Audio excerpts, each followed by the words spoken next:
Special report.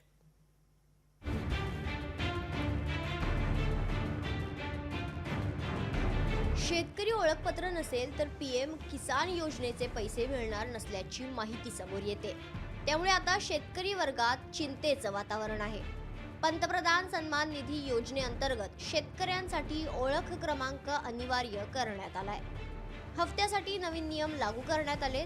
त्यामध्ये आता शेतकऱ्यांच्या कुटुंबातील सर्व सदस्यांचं आधार लिंक करावं लागणार आहे। खरं तर पंतप्रधान किसान सन्मान निधी योजनेत सरकारकडून शेतकऱ्यांना आधार लिंक करण्याची आणि शेतकरी ओळख क्रमांकाची प्रक्रिया सुरू झाली आहे। मात्र अनेक तांत्रिक बाबींमुळे त्यात अडचणी येत आहेत। सर्व्हरचा जरा बऱ्याच प्रमाणात इश्यू येतोय। ओटीपी वगैरे जनरेट होतोय, परंतु ई-केवायसी करताना तो ओटीपी इनव्हॅलिड किंवा काय असं वेगवेगळे एरर येत आहेत। तसंच काही शेतकऱ्यांचं आधार कार्डला मोबाईल लिंक नाही आहेत किंवा बायोमेट्रिक जे घेताना त्याचा पण प्रॉब्लेम येतात। तर त्याला सर्व्हर जरा व्यवस्थित केला शासनानं तर शेतकऱ्यांना जास्त त्रास होणार नाही। पंतप्रधान किसान सन्मान योजनेसाठी शेतकऱ्यांचं आधार कार्ड आणि 7/12 लिंक होणं गरजेचं असल्याचं शेतकऱ्यांचं म्हणणं आहे।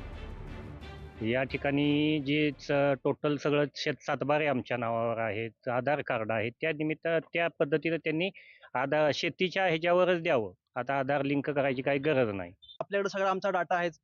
आपण पीएम किसानच्या माध्यमातून आमच्याकडं तो निधी आम्हाला सुपूर्द करताना आपण केवायसीच्या माध्यमातून सगळा डाटा घेतलेला आहे।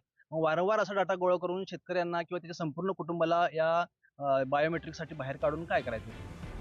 शेतकऱ्यांसाठी ही नवीन नियम सरकारनं लागू केला आणि आधार केंद्रांमध्ये मोठी गर्दी उसळली आहे। मात्र तांत्रिक बाबींमुळे मोठ्या प्रमाणात अडचणी येत असल्याने ती योजनाही नको आणि सरकारची मदतही नको अशाच मनस्थितीत शेतकरी असल्याचं दिसतंय।